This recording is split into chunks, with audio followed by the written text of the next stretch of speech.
किसान को कर्ज मुक्त किया जाए।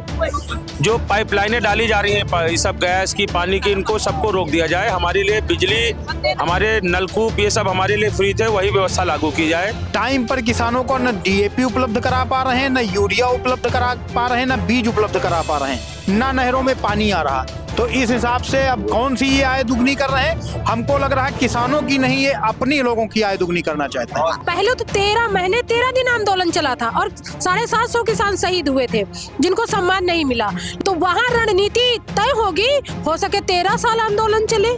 तहसील से लेकर के ब्लॉक तक के सभी किसानों की वहाँ पे समस्याएं जाती हैं, पर कोई भी अधिकारी उन समस्याओं को देखता तक नहीं है। हम किसान लोग हैं, हर समस्या का हल है हमारे पास। हम खेतों की मेड़ काट के उसका आकार बदल देते हैं। सोचो और क्या क्या बदल देंगे।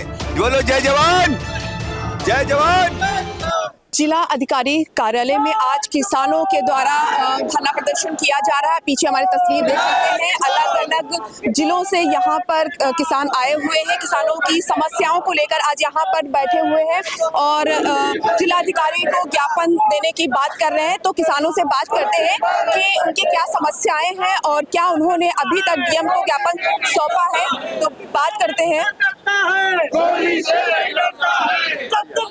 चांद रहेगा,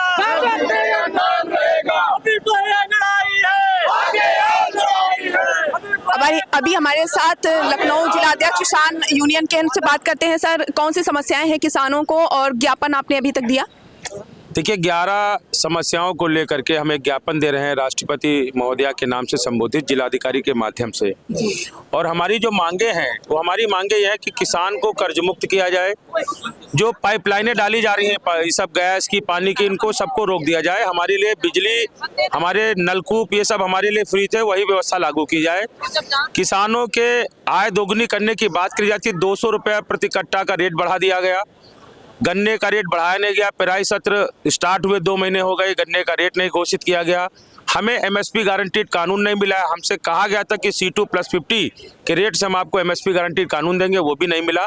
डल्लेवाल जी का 44वां दिन आज आंदोलन का है, उस पर भी सरकार कोई विचार नहीं कर रही है। किसान बराबर कर्ज में डूबता चला जा रहा है, उसको फसलों का दाम नहीं मिल रहा है। आज उसी को लेकर के पूरे प्रदेश में राष्ट्रीय आह्वान के तहत ज्ञापन देने का कार्यक्रम है। Okay sir. सर, आप कहाँ से हैं? लखनऊ से। सर, आपकी क्या समस्या है? आप लखनऊ से ही हैं? जी, लखनऊ से। तो अभी क्या कहना चाहेंगे? देखिए, सरकार किसानों की जो है अनदेखी कर रही है। हम लोकल में ले लें, अगर किसानों की समस्याएं तो तहसील से लेकर के ब्लॉक तक के सभी किसानों की वहां पे समस्याएं जाती हैं, पर कोई भी अधिकारी उन समस्याओं को देखता तक नहीं है। न जाने कितने ज्ञापन दे दिए, न जाने कितने इनका चिट्ठी दे दिया समस्याओं की, पर समस्याओं पे अधिकारी का ध्यान नहीं है। रोज कुछ ना कुछ मीटिंग करके अपने जो आने वाले बिल्डरों के काम उन लोग करते हैं, बाकी किसानों के कोई कार्य नहीं हो रहे हैं। इसीलिए हम लोग यहाँ पे बैठे हैं। कुछ समस्याएं हमारे राष्ट्रीय लेवल की जो राष्ट्रीय आह्वान पे जो कार्यक्रम आज तय हुआ है वो हमारा ज्ञापन है, और जो किसानों की समस्याएं लोकल हैं उन लोकल समस्याओं पे हम लोग अधिकारियों से बात करेंगे। महिला किसान यूनियन की अध्यक्ष जी भी हैं, बात करते हैं। मैम, कहाँ से आ रही हैं? हम माल क्षेत्र से हैं। माल क्षेत्र से हैं। तो अभी जो समस्याएं हैं उनके निवारण के लिए आप लोग यहाँ बैठे हुए हैं। अगर किसी तरह का सलूशन नहीं मिलता है तो आगे क्या प्रक्रिया रहेगी आप सभी की? आगे जो हमारा चिंतन शिविर प्रयागराज में चलता है, 18 को समस्याएं जो मतलब वहाँ होता है वहीं तय होता है कि कौन सी रणनीति वहाँ रणनीति बनती है। अगर हमारे किसानों की समस्याओं का समाधान नहीं हो रहा है तो पहले तो 13 महीने 13 दिन आंदोलन चला था और 750 किसान शहीद हुए थे जिनको सम्मान नहीं मिला। लखीमपुर खीरी में किसान शहीद हुए थे जिसको अजय टैनी मिश्रा ने कुचल कर मार दिया था, उनको भी सम्मान नहीं मिला। तो वहाँ रणनीति तय होगी, हो सके 13 साल आंदोलन चले। 13 साल वहाँ जैसा आदेश होगा उस आदेश का हम लोग पालन करेंगे। जी, मंडल अध्यक्ष जी से भी बात करते हैं कि जो आज का ये धरना, सुबह से सर बैठे हुए हैं जी, तो अभी कोई अधिकारी आया, आपसे बात किया, कुछ आश्वासन दिया? नहीं, अभी कोई बात नहीं, चूंकि हमारा राष्ट्रीय आह्वान है ये, और हम लोग अपनी बात सरकार से अपनी बात करने के लिए यही तंत्र है हमारे पास। जिला कलेक्ट्रेट है, ये जो जिले में बैठे प्रशासन है, ये हमारी बात सरकार तक पहुंचाते हैं। तो हम सरकार को बताने आए हैं कि भाई जो हमारी आज फसलों की कीमत है, जो हमारी मांग है, उसको पूरा कर दिया जाए। जिले की जो समस्या हैं सरकार को हम बता रहे हैं, क्योंकि आने वाला चुनाव है, अभी सरकार वोट हम दे रहे हैं, सरकार को वोट हम दे रहे हैं, तो सरकार को बात अपनी बताने की हमारे माध्यम ये है, तो इनके माध्यम से अपनी बात को पहुंचा रहे हैं कि जो जनपद में फैला भ्रष्टाचार है, जनपद में तहसीलों में भ्रष्टाचार हो रहा है, उस पर आप संज्ञान लीजिए और अविलंब जो है कार्रवाई करिए। सर कहना यही है कि सरकार सुन नहीं रही। पहले आप अपना परिचय दीजिए। हमारा परिचय है, मैं जिले का महामंत्री अजय तिवारी, टिकैत संगठन से। सरकार जब से भाजपा की आई, किसानों को उत्पीड़न बहुत ज़्यादा है, किसानों कहीं सुनी नहीं जा रही। हम लोग ज्ञापन देते हैं, एप्लीकेशन देते हैं, डीएम से मिलते हैं, एसडीएम से मिलते हैं, ये सब उद्योगपतियों के हाथ से बिकी हुई है। किसानों की जमीन हम जिले के महामंत्री जिला देख रहे हैं, पूरे जिले में छीनी जा रही, जबरदस्ती प्रशासन के दम पर, पुलिस के दम पर, एसडीएम के दम पर छीन रहे हैं, प्रताड़ित कर रहे हैं। किसान इतना प्रताड़ित है इसलिए यहाँ बैठा है, नहीं कोई जरूरत नहीं थी यहाँ बैठने की। कहाँ से लोग आए हुए? पूरे जिले के किसान हैं। अभी तो केवल पदाधिकारी है, क्योंकि ज्ञापन देना था, कोई बहुत बड़ा धरना प्रदर्शन नहीं है हमारा। पूरे जिले से आए थोड़े थोड़े लोग हैं। अब आगे की रणनीति होगी, जो सीनियर आदेश करेंगे उसका पालन किया जाएगा। मंडल अध्यक्ष जी से बात करें। सरदार जी ये बताइए कि अभी राकेश टिकैत जी का कोई बयान आया है, इस पर कोई रणनीति वो तैयार कर रहे हैं? जो आपकी समस्याएं हैं, 11 समस्याएं तो दिन पर दिन बढ़ती जा रही हैं। माननीय प्रधानमंत्री जी ने अपने स्वयं खुद अपने मुख से कहा था कि हम एमएसपी गारंटी जो है वो किसानों को देंगे। अब भूल के बैठ गए, अब नहीं याद है। तो यही याद दिलाने के लिए आज किसान यहाँ हर पूरे प्रदेश में जिला मुख्यालय पर बैठा है, और जब तक ऊपर से सीनियर हमारे अधिकारी बताएंगे पदाधिकारी के क्या कितने बजे ज्ञापन देना है, जहाँ प्रदर्शन आगे बढ़ाना है, जहाँ प्रदर्शन अभी करना है, उसी का हम पालन करेंगे। और उसी के साथ अगर कहेंगे ज्ञापन दे देना तो ज्ञापन दे दिया जाएगा। राकेश जी से बात हुई है? राकेश टिकैत जी से कोई बात हुई है? राष्ट्रीय अध्यक्ष बात होती रहती है, बात क्यों नहीं होती है? ये कार्यक्रम राष्ट्रीय आह्वान का पूरे प्रदेश में हो रहा है। आप क्या कहना चाहेंगे? मैडम, आज का जो समय है ये सारे अधिकारी ही भूमाफिया बन गए हैं। किसानों की जमीन इनके सह पर छीनी जा रही है। हमारा चिंतन शिविर प्रयाग में 14 से 18 तारीख तक लगेगा। उसमें 6 महीने पर हमारा चिंतन शिविर लगता है, एक प्रयाग में, एक हरिद्वार में।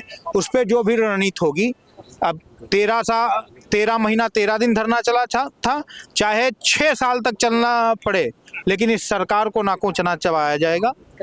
और स्थिति ये है कि आज जितनी भी हमारी तहसीलें हैं, आप कहीं पर देख लीजिए, पूरा किसान परेशान है। कहीं पर किसानों की सुनवाई नहीं होती है। तहसील दिवसों में बार बार किसान एप्लीकेशन देते हैं। किसी भी तहसील दिवस की आप पुरानी देख लीजिए रिकॉर्ड, वही एप्लीकेशन होती है। अधिकारी फर्जी निस्तारण दिखा देते हैं, किसी किसान का कोई भी कार्य नहीं हो रहा। अच्छा, जो सरकार कहती है एमएसपी को लेकर बात करती है और किसानों की आय दोगुनी की बात करती है, तो क्या कहना चाहिए? पहली बात तो मैं बता दूं, सरकार की नीयत और नीति में दोनों में खोट है। अभी जो ये आय दोगुनी की बात करते हैं, टाइम पर किसानों को न डीएपी उपलब्ध करा पा रहे हैं, न यूरिया उपलब्ध करा पा रहे हैं, न बीज उपलब्ध करा पा रहे हैं, न नहरों में पानी आ रहा। तो इस हिसाब से अब कौन सी ये आय दुगनी कर रहे हैं? हमको लग रहा है किसानों की नहीं, ये अपनी लोगों की आय दुगनी करना चाहते हैं।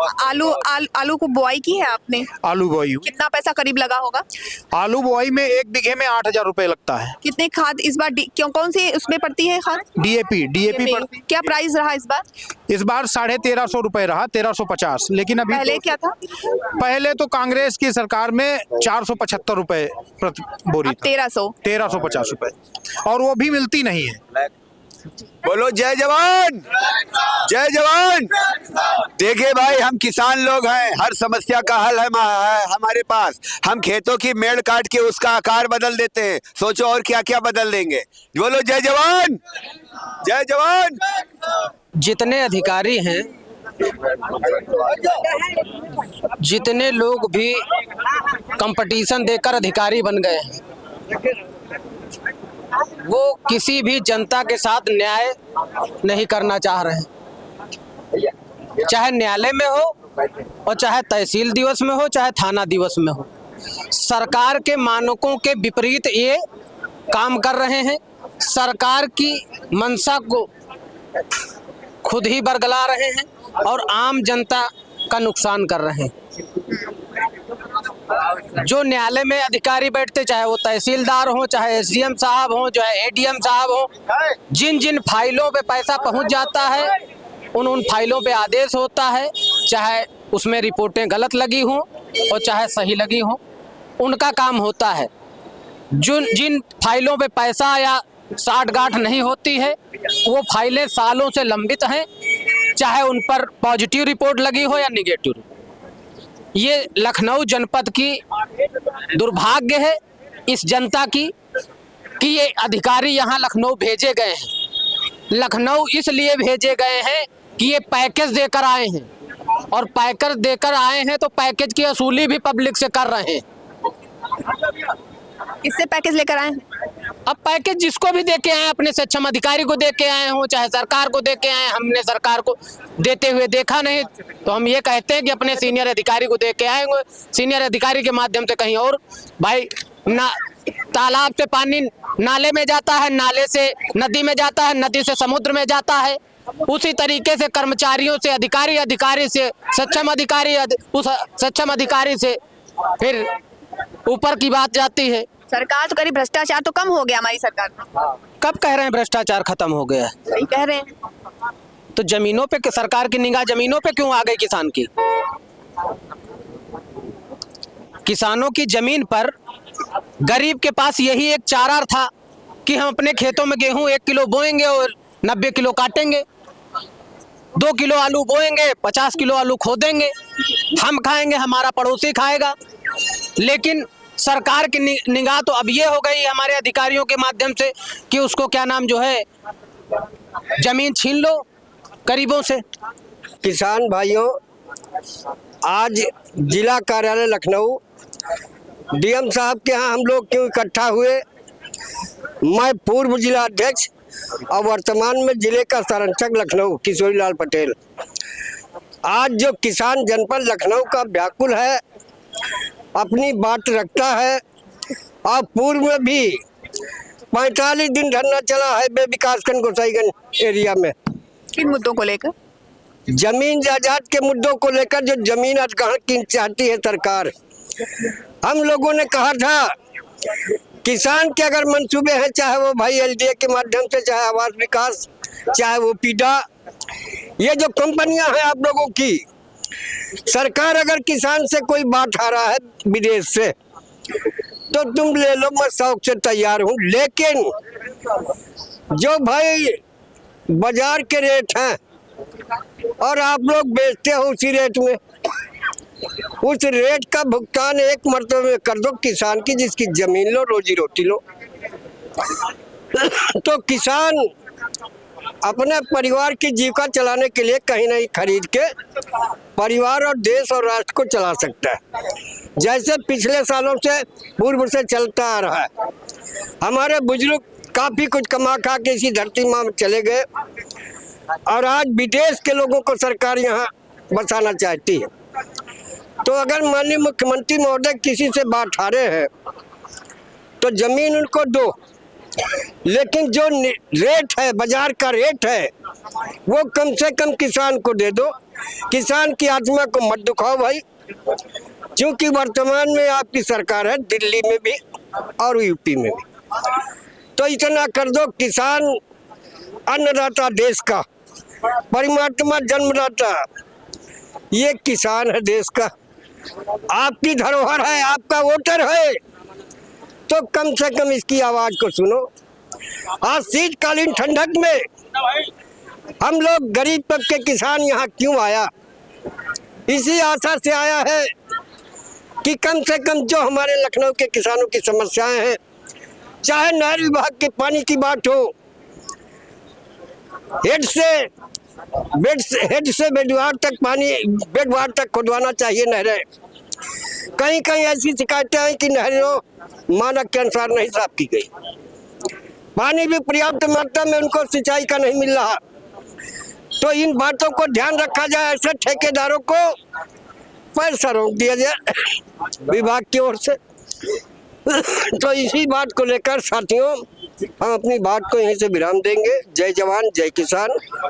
तो अभी आप देख रहे हैं देश का किसान और अन्नदाता आज खुले आसमान के नीचे कड़कती ठंड में इस तरह से बैठे हुए हैं। कैमरा पर्सन चाहेंगे एक बार पूरे परिसर में कैमरा घुमाएं और दिखाएं और सरकार तक ये तस्वीर पहुंचे कि किस तरह का उनका वोटर, देश का किसान, देश का अन्नदाता आज सड़क पर आ गया है और यहाँ पर धरना देने के लिए मजबूर है। आप देख सकते हैं कि पुरुषों के साथ महिलाएं भी इस तरह से कड़कती ठंड में इस परिसर में खुले आसमान के नीचे बैठी हुई है। एक बहुत बड़ी निंदनीय बात है कि आज देश का किसान जो हमेशा वोट बैंक रहा है, वोट के लिए किसानों को इस तरह से बरगलाने की कोशिश की जाती है और आज अपने हक के लिए यहाँ आसमान, खुले आसमान के नीचे बैठे हुए हैं। कैमरा पर्सन अनुराग के साथ मैं मधुमिता, न्यूज़7 मीडिया, लखनऊ। बने रहें न्यूज़7 मीडिया के साथ। हमें फॉलो करें YouTube, Instagram, Facebook और Twitter पर। मिलते हैं अगले वीडियो में।